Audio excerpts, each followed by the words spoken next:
E aí, roubar nos exercícios potencializa ou não os resultados? É isso que esse estudo que a gente vai estar avaliando hoje verificou. E juntamente a ele, algumas questões que eu mesmo levantei. Como, por exemplo, o que exatamente define uma técnica inadequada? Utilizar o roubo, o impulso externo, descaracteriza automaticamente a técnica? Existe um limite funcional entre técnica aceitável e técnica lesiva?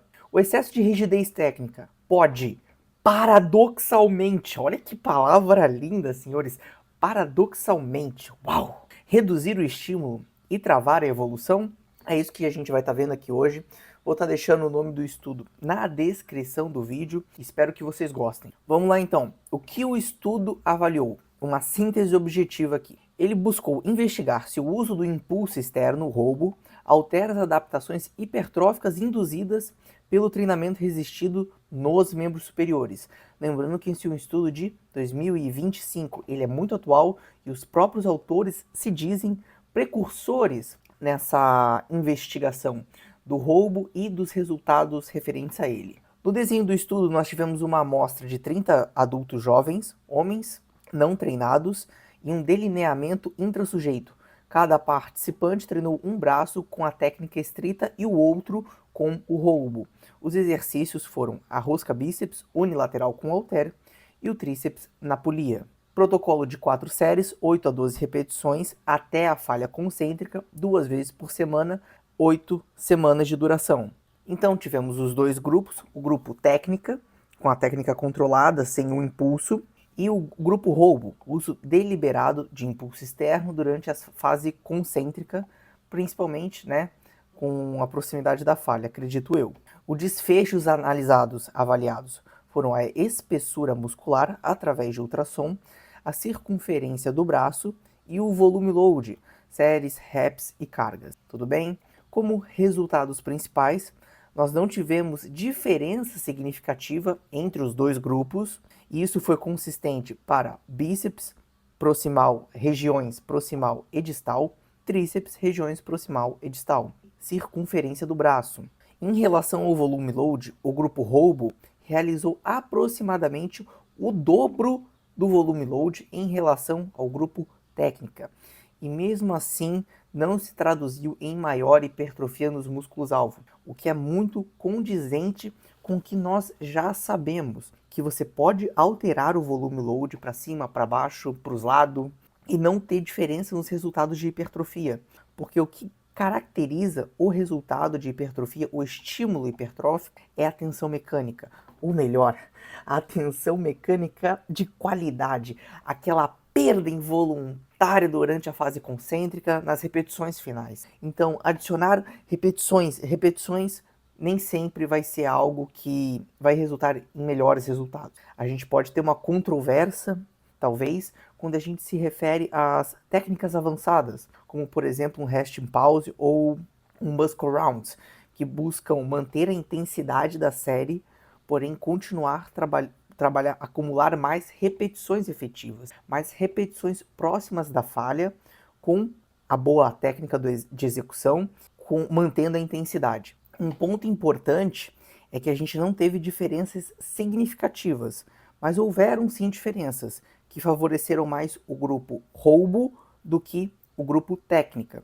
E quando a gente fala nesse termo significativo, é que talvez não o custo-benefício não vale a pena. Então, esse resultado adicional talvez não vale o custo-benefício de você fazer ele. Compreende o que eu quero dizer?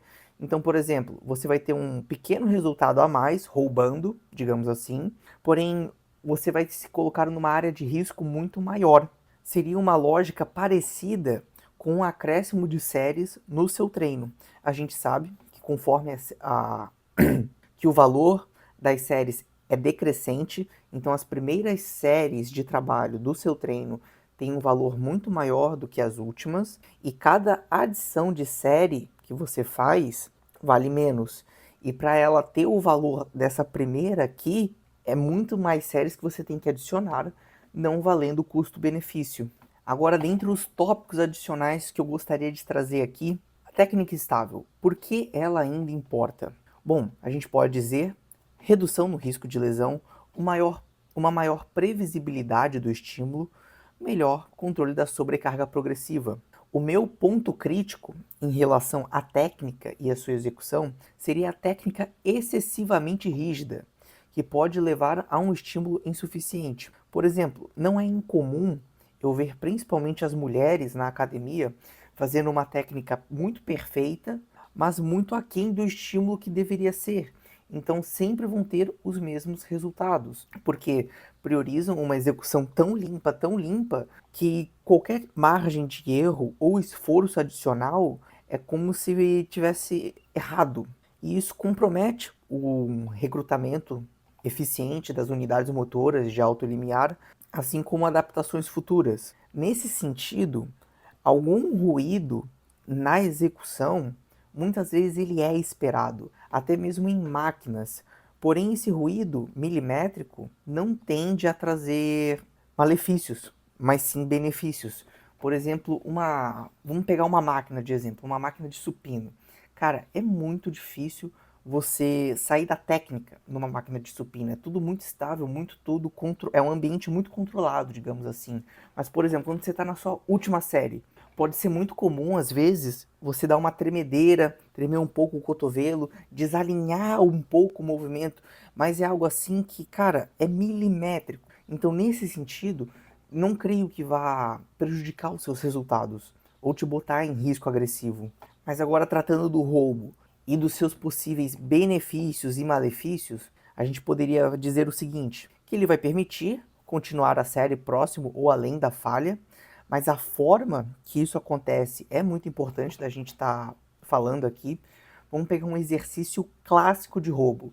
Rosca bíceps. Cara, o cara vai lá e dá aquela gangorrada com o tronco. Até que ponto essa gangorrada ela é benéfica? Eu diria que até o ponto onde ela ajuda nas repetições estáveis. Então, por exemplo, o praticante está lá executando aqui, aí, chegou aqui. Aí ele joga um pouquinho. Esse é o fino. Esse é o fino que eu acho que vale a pena fazer.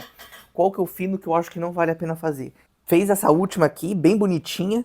Aí ele já falhou aqui. Falhou aqui no começo, aí ele já quer começar. Ele já quer começar. Aí não dá. Aí não dá, irmão. Aí para. Para que ficou feio, tá ligado? É como a gente tá falando. Por quê? Porque essa adição dessas repetições a mais, pelo que esse estudo aqui entrega e por outras evidências, não parece que vai colaborar de forma grandiosa para os seus resultados. Porque esse roubo, esse uso externo do impulso, ele tira a boa tensão mecânica. A gente quer aquela perda lenta. Então você pode estar se colocando numa área de risco de forma desnecessária. O roubo ainda pode aumentar a carga absoluta manipulada, mas nós já conferimos que isso talvez não seja um preditor tão importante assim quanto a qualidade. Pode acabar por gerar um estímulo indireto em músculos auxiliares. Isso é verdade, não é mesmo?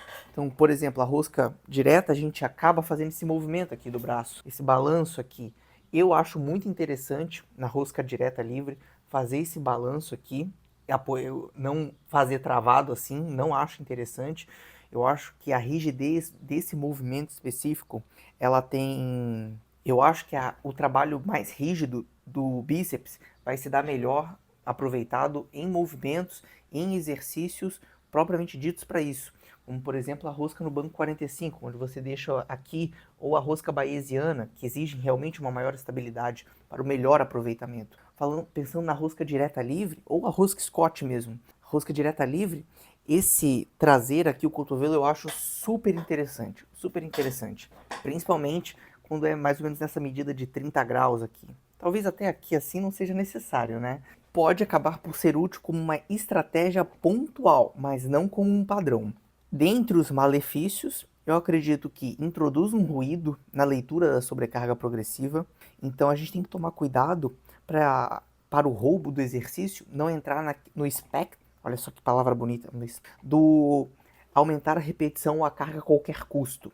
Porque com essa demanda, com essa nova tendência da sobrecarga progressiva e o valor que se dá a ela, alguns praticantes querem aumentar a carga a qualquer custo.